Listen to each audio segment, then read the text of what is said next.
No 7 spiritual sins. Your producer is Jack Zod. I call this a holy sin because many of us don't know what we commit is a sin, and that is the holiness itself. When you commit them, no one will curse at you. During repent, no one consoles. Remember, not knowing a law does not mean you escape punishment. Not knowing a sin does not make you escape eternal fire. These are the 7 spiritual sins here. First, we spend a lot of time praying to God for things we don't have instead of saying thank you for the things we have. Right here, God is wondering at you. It's the same as you sacrifice for yourself for your girlfriend, saving money for her, and she says, "What kind of money is this?" How will you feel right there? Shakespeare once said, "I cried when I had no shoes, but I stopped crying when I saw someone without legs." Life is full of blessings. Sometimes we don't value it. You cry to God to give you a car instead of giving gratitude for the motorbike you have. You just pray while you have so many things you haven't thanked God for. Listen before you pray to God. First, count the blessings you have and see if it will not take you a year just saying thank you. Say thank you is asking again for more. If you don't appreciate, the devil will take action. Life is fulfilled with blessings, but you have failed to value them. The other one is crying because he doesn't have a job. The other one is crying he has so many work. Other one is crying does not have a child. The other one is crying a child is obstinate. The other one is crying marriage has become difficult. The other one saying he or she has 38 years didn't have an entanglement. Give thanks first for what you have in your life. Second, we give praise to the devil for the success of others and blame God for the challenges and obstacles that face us. When someone gets an accident and got a skull broke, we say it's the work of God. The same time when we see someone with many cars and luxury house, we say that it does not belong to him. An accident happens, we say it's the work of God. When someone is promoted to the next level, we say it's bias.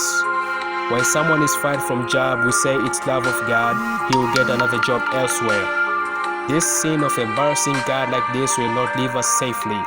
Repent, my dear friends. Repent, children of God. Third, when it comes in seeking God, we humans are such funny people. We are like cat and rat, whole time criticizing. Muslims call Christian kafir, Christian calls Muslims international person, pagan calls both of them crazy.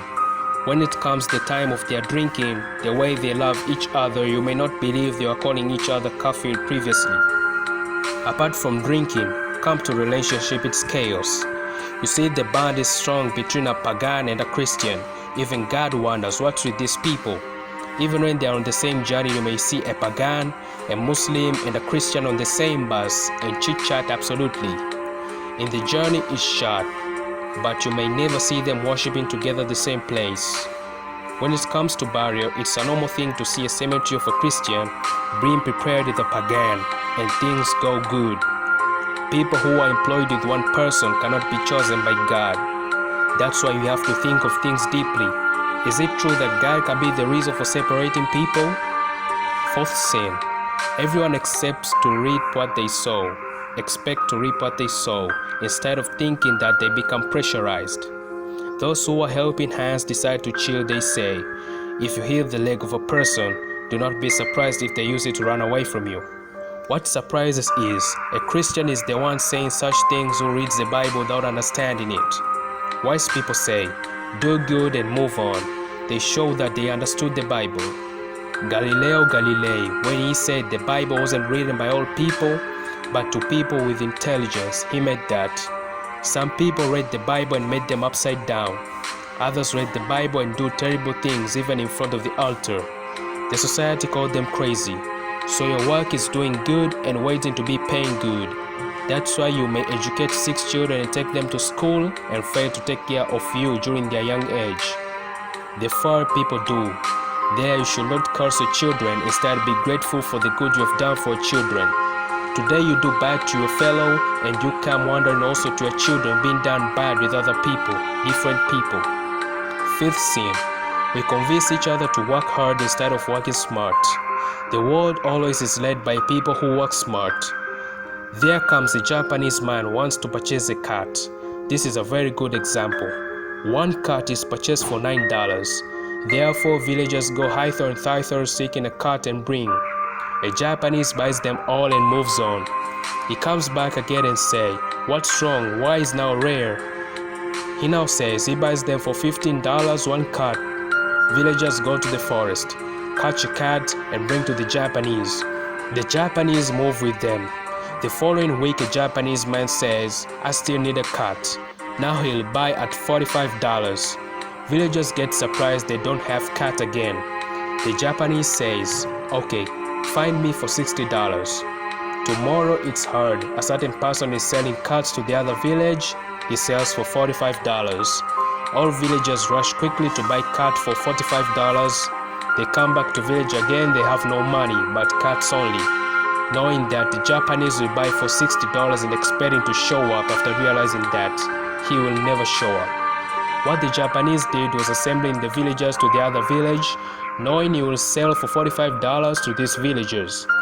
Without worries, you know the function of a smart brain. I'm not happy for the way Japanese are the villagers. I'm happy the way he tricked them. This is how the world is. Now keep convincing each other that we have to work hard is attempting a holy sin. Hard workers die poor. Smart workers die rich. Smart workers employ hard workers. 16. We take it for granted when you see our kids called by a man honey, baby, sweetheart, fiance, I'll marry fiance, I love you fiance. These are such deceitful words a man tells your child. We as parents end up without knowing that it is a holy sin when you raise your daughter like that who is just only 2 months and start making her nose pierced, ears and body decorations. This ruins the psychology of your child without knowing that she'll never be smart in future. Keep thinking that life is about applying fake nails, cosmetics, wigs and love affairs is everything in life. Therefore, we don't have to blame society for these parents. We have to blame themselves for that. We blame ourselves for that. 17. We ignore history because we see it like trash subject. That is a sin. If you think so, write the history of a clan and look at yourself if you are able to do so. And never spread to the coming generation with these mistakes. You push yourself to buy a car while even your grandfathers never had one. Not even your clan owned a wheelbarrow and ask yourself where was the problem. Was it a curse? You may complain that your husband is a liar. You realize that the generation of Abraham liars. Abraham said lies, Isaiah said lies, Jacob said lies, his children too said lies when they sold him telling that they were eaten by a ferocious animal. You push yourself hard digging for minerals, and your grandpa once swore that he will never dig for minerals. You take yourself there and end up being covered by a rubble. These are the 7 holy sins I'm talking about. Your producer is Jack Zod. Instagram, Jack Zod 2. Facebook, Jackson Moisemba. Twitter, Jack Zod. In God we trust.